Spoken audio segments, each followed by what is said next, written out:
ಅಲ್ಲ ಅಲ್ಲ ಅಲ್ಲೇಂತ ನೋಡಿ, ಕ್ರಿಶ್ಚಿಯನ್ಸ್ ಇರಲಿ, ಮುಸ್ಲಿಮ್ಸ್ ಇರಲಿ, ಜೈನರಿರಲಿ, ಬೌದ್ಧರಿರಲಿ, ಸಿಖ್ಸ್ ಇರಲಿ, ಅವ್ರದ್ದೇ ಆದ ದೇವತೆಗಳಿದ್ದಾರೆ. ನೀವು ಮಾಡಬೇಕಾದ್ರೆ ಅದಕ್ಕೋಸ್ಕರ ಸರ್ವಧರ್ಮ ಸಮಭಾವ ಅಂತ ನಾವು ಹೇಳಿರ್ತಕ್ಕಂಥದ್ದು. ಆ ಭಾವನೆಗಳೆಲ್ಲ ಬರಬಾರ್ದು. ರಾಷ್ಟ್ರ ಅನ್ನೋದನ್ನು ರಾಷ್ಟ್ರೀಯ ಭಾವನೆ ಬರಬೇಕಾದರೆ ರಾಷ್ಟ್ರಕ್ಕೂ ಮತ್ತು ಧರ್ಮಕ್ಕೂ ಭಾಳ ವ್ಯತ್ಯಾಸ ಇದೆ. ಅದಕ್ಕೆ ಪಂಡಿತ್ ಜವಾಹರ್ಲಾಲ್ ನೆಹರೂರವರು ಧರ್ಮ ನಿರಪೇಕ್ಷಿತ ಅಂತ ಹೇಳಿದರು. ಮಹಾತ್ಮ ಗಾಂಧಿಯವರು ಸರ್ವಧರ್ಮ ಸಮಭಾವ ಅಂತ ಹೇಳಿದರು. ಆದ್ದರಿಂದ ಆ ಒಂದು ಎರಡು ಸ್ಟಾನ್ಸಗಳು ಎಲ್ಲಿ ಒಂದು ಧರ್ಮಕ್ಕೆ ಮಾತ್ರ ಸೀಮಿತವಾಗುತ್ತೆ, ಅದನ್ನು ಬೇಕಾದರೂ ಆನಂದ್ ಮಠದಲ್ಲಿ ಹೋದಾಗ ಹೇಳ್ಕೊಳ್ಳಿ. ಸ್ವತಃ ಅವರು ಇದಕ್ಕೆ ಅವರು ಏನಾದರೂ ವೈಯಕ್ತಿಕವಾಗಿ ಹೇಳೋಂಗಿದ್ರೆ ಹೇಳಲಿ. ಆದರೆ ಸಾರ್ವತ್ರಿಕವಾಗಿ ಸರ್ಕಾರಿ ಪ್ಲ್ಯಾಟ್ಫಾರ್ಮಲ್ಲಿ ಹೇಳುವಾಗ ಇದನ್ನು ನಾವು ಭಾಳ ಯೋಚನೆ ಮಾಡಿ ಹೇಳಬೇಕಾಗತ್ತೆ. ವಿರೋಧ ಯಾರು ಒಂದೇ ಮಾತ್ರ ಮಾಡ್ತಾ ಇಲ್ಲ. ವಿರೋಧ ಇವರು ಹೊಸದಾಗಿ ಸೇರಿಸ್ತಾ ಇದ್ದಾರಲ್ಲ, ಅದು ಈಗಾಗಲೇ ಅದಕ್ಕೋಸ್ಕರ ನಾನು ಹೇಳಿದ್ದೆ. ಇದು ಬೆಂಗಾಲ್ ಪ್ರಾಂತದ ಹೋರಾಟದಲ್ಲಿ ಆ ಬೆಂಗಾಲ್ ಪ್ರಾಂತಕ್ಕೆ ಮಾತ್ರ ಸೀಮಿತವಾಗಿದ್ದು, ಇದು ರಾಷ್ಟ್ರಕ್ಕೆ ಸೀಮಿತವಾಗಿರಲಿಲ್ಲ. ಅದಕ್ಕೋಸ್ಕರ ರವೀಂದ್ರನಾಥ್ ಠಾಗೂರ್ ಅವರು ಜನಗಣಮನ ಅಧಿನಾಯಕ ಜಯ ಭಾರತ ಭಾಗ್ಯ ವಿಧಾತ ಪಂಜಾಬ ಸಿಂಧು ಅಂತ ಹೇಳಿದಾಗ ಎಲ್ಲ ರಾಷ್ಟ್ರ ಸೇರ್ಕೊಂಡ್ಬರ್ತೇವೆ. ಸಿಂಧ್, ಮರಾಠ, ದ್ರಾವಿಡ, ಉತ್ಕಲ, ವಂಗ ಅಂಥೇಳಿ ಇಡೀ ರಾಷ್ಟ್ರವನ್ನು ಸೇರಿಸ್ಕೊಂಡು ರಾಷ್ಟ್ರಗೀತೆ ಆಗುತ್ತೆ ವಿನಃ ಕೇವಲ ಒಂದು ಧರ್ಮ ಅಥವಾ ಒಂದು ಜಾತಿ ಅಥವಾ ಒಂದು ಭಾಷೆ ಇಟ್ಕೊಂಡು ಯಾಕಂದರೆ ಕರ್ನಾಟಕ ರಾಜ್ಯದಲ್ಲೂ ಸಹ ನಮಗೆ ರಾಜ್ಯಗೀತೆ ಇದೆ, ನಾಡಗೀತೆ ಇದೆ.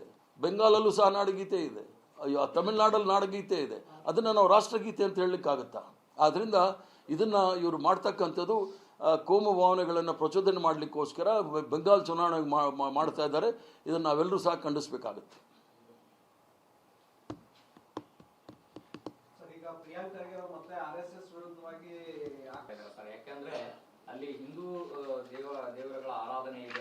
ಅಲ್ಲ ಅಲ್ಲ ಅಲ್ಲೇಂತ ನೋಡಿ, ಕ್ರಿಶ್ಚಿಯನ್ಸ್ ಇರಲಿ, ಮುಸ್ಲಿಮ್ಸ್ ಇರಲಿ, ಜೈನರಿರಲಿ, ಬೌದ್ಧರಿರಲಿ, ಸಿಖ್ಸ್ ಇರಲಿ, ಅವ್ರದ್ದೇ ಆದ ದೇವತೆಗಳಿದ್ದಾರೆ. ನೀವು ಮಾಡಬೇಕಾದ್ರೆ ಅದಕ್ಕೋಸ್ಕರ ಸರ್ವಧರ್ಮ ಸಮಭಾವ ಅಂತ ನಾವು ಹೇಳಿರ್ತಕ್ಕಂಥದ್ದು. ಆ ಭಾವನೆಗಳೆಲ್ಲ ಬರಬಾರ್ದು. ರಾಷ್ಟ್ರ ಅನ್ನೋದನ್ನು ರಾಷ್ಟ್ರೀಯ ಭಾವನೆ ಬರಬೇಕಾದರೆ ರಾಷ್ಟ್ರಕ್ಕೂ ಮತ್ತು ಧರ್ಮಕ್ಕೂ ಭಾಳ ವ್ಯತ್ಯಾಸ ಇದೆ. ಅದಕ್ಕೆ ಪಂಡಿತ್ ಜವಾಹರ್ಲಾಲ್ ನೆಹರೂರವರು ಧರ್ಮ ನಿರಪೇಕ್ಷಿತ ಅಂತ ಹೇಳಿದರು.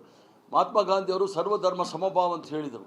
ಆದ್ದರಿಂದ ಆ ಒಂದು ಎರಡು ಸ್ಟಾನ್ಸಗಳು ಎಲ್ಲಿ ಒಂದು ಧರ್ಮಕ್ಕೆ ಮಾತ್ರ ಸೀಮಿತವಾಗುತ್ತೆ, ಅದನ್ನು ಬೇಕಾದರೂ ಆನಂದ್ ಮಠದಲ್ಲಿ ಹೋದಾಗ ಹೇಳ್ಕೊಳ್ಳಿ. ಸ್ವತಃ ಅವರು ಇದಕ್ಕೆ ಅವರು ಏನಾದರೂ ವೈಯಕ್ತಿಕವಾಗಿ ಹೇಳೋಂಗಿದ್ರೆ ಹೇಳಲಿ. ಆದರೆ ಸಾರ್ವತ್ರಿಕವಾಗಿ ಸರ್ಕಾರಿ ಪ್ಲ್ಯಾಟ್ಫಾರ್ಮಲ್ಲಿ ಹೇಳುವಾಗ ಇದನ್ನು ನಾವು ಭಾಳ ಯೋಚನೆ ಮಾಡಿ ಹೇಳಬೇಕಾಗತ್ತೆ. ವಿರೋಧ ಯಾರು ಒಂದೇ ಮಾತ್ರ ಮಾಡ್ತಾ ಇಲ್ಲ. ವಿರೋಧ ಇವರು ಹೊಸದಾಗಿ ಸೇರಿಸ್ತಾ ಇದ್ದಾರಲ್ಲ, ಅದು ಈಗಾಗಲೇ ಅದಕ್ಕೋಸ್ಕರ ನಾನು ಹೇಳಿದ್ದೆ. ಇದು ಬೆಂಗಾಲ್ ಪ್ರಾಂತದ ಹೋರಾಟದಲ್ಲಿ ಆ ಬೆಂಗಾಲ್ ಪ್ರಾಂತಕ್ಕೆ ಮಾತ್ರ ಸೀಮಿತವಾಗಿದ್ದು, ಇದು ರಾಷ್ಟ್ರಕ್ಕೆ ಸೀಮಿತವಾಗಿರಲಿಲ್ಲ. ಅದಕ್ಕೋಸ್ಕರ ರವೀಂದ್ರನಾಥ್ ಠಾಗೂರ್ ಅವರು ಜನಗಣಮನ ಅಧಿನಾಯಕ ಜಯ ಭಾರತ ಭಾಗ್ಯ ವಿಧಾತ ಪಂಜಾಬ ಸಿಂಧು ಅಂತ ಹೇಳಿದಾಗ ಎಲ್ಲ ರಾಷ್ಟ್ರ ಸೇರ್ಕೊಂಡ್ಬರ್ತೇವೆ. ಸಿಂಧ್, ಮರಾಠ, ದ್ರಾವಿಡ, ಉತ್ಕಲ, ವಂಗ ಅಂಥೇಳಿ ಇಡೀ ರಾಷ್ಟ್ರವನ್ನು ಸೇರಿಸ್ಕೊಂಡು ರಾಷ್ಟ್ರಗೀತೆ ಆಗುತ್ತೆ ವಿನಃ ಕೇವಲ ಒಂದು ಧರ್ಮ ಅಥವಾ ಒಂದು ಜಾತಿ ಅಥವಾ ಒಂದು ಭಾಷೆ ಇಟ್ಕೊಂಡು ಯಾಕಂದರೆ ಕರ್ನಾಟಕ ರಾಜ್ಯದಲ್ಲೂ ಸಹ ನಮಗೆ ರಾಜ್ಯಗೀತೆ ಇದೆ, ನಾಡಗೀತೆ ಇದೆ. ಬೆಂಗಾಲಲ್ಲೂ ಸಹ ನಾಡಗೀತೆ ಇದೆ, ತಮಿಳುನಾಡಲ್ಲಿ ನಾಡಗೀತೆ ಇದೆ. ಅದನ್ನು ನಾವು ರಾಷ್ಟ್ರಗೀತೆ ಅಂತ ಹೇಳಲಿಕ್ಕಾಗತ್ತಾ? ಆದ್ದರಿಂದ ಇದನ್ನು ಇವರು ಮಾಡ್ತಕ್ಕಂಥದ್ದು ಕೋಮು ಭಾವನೆಗಳನ್ನು ಪ್ರಚೋದನೆ ಮಾಡಲಿಕ್ಕೋಸ್ಕರ ಬೆಂಗಾಲ್ ಚುನಾವಣೆ ಮಾಡ್ತಾ ಇದ್ದಾರೆ. ಇದನ್ನು ನಾವೆಲ್ಲರೂ ಸಹ ಖಂಡಿಸಬೇಕಾಗುತ್ತೆ.